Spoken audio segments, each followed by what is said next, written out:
Another one of our capabilities here at ProsperTech is EDM machining.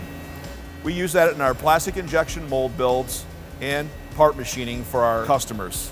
The process entails using an electrode, making a mirror image with a shrunk size of how much your overburn needs to be.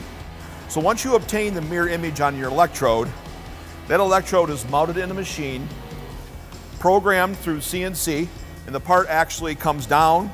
An electrical spark jumps from the electrode to the part and erodes away the material. This is a very precise way to get intricate shapes that you cannot conventionally machine in a mill or a lathe. If your company has any questions about the EDM process or have a project that may require EDM, give us a call at 586-727-8800 or reach out to us through our website.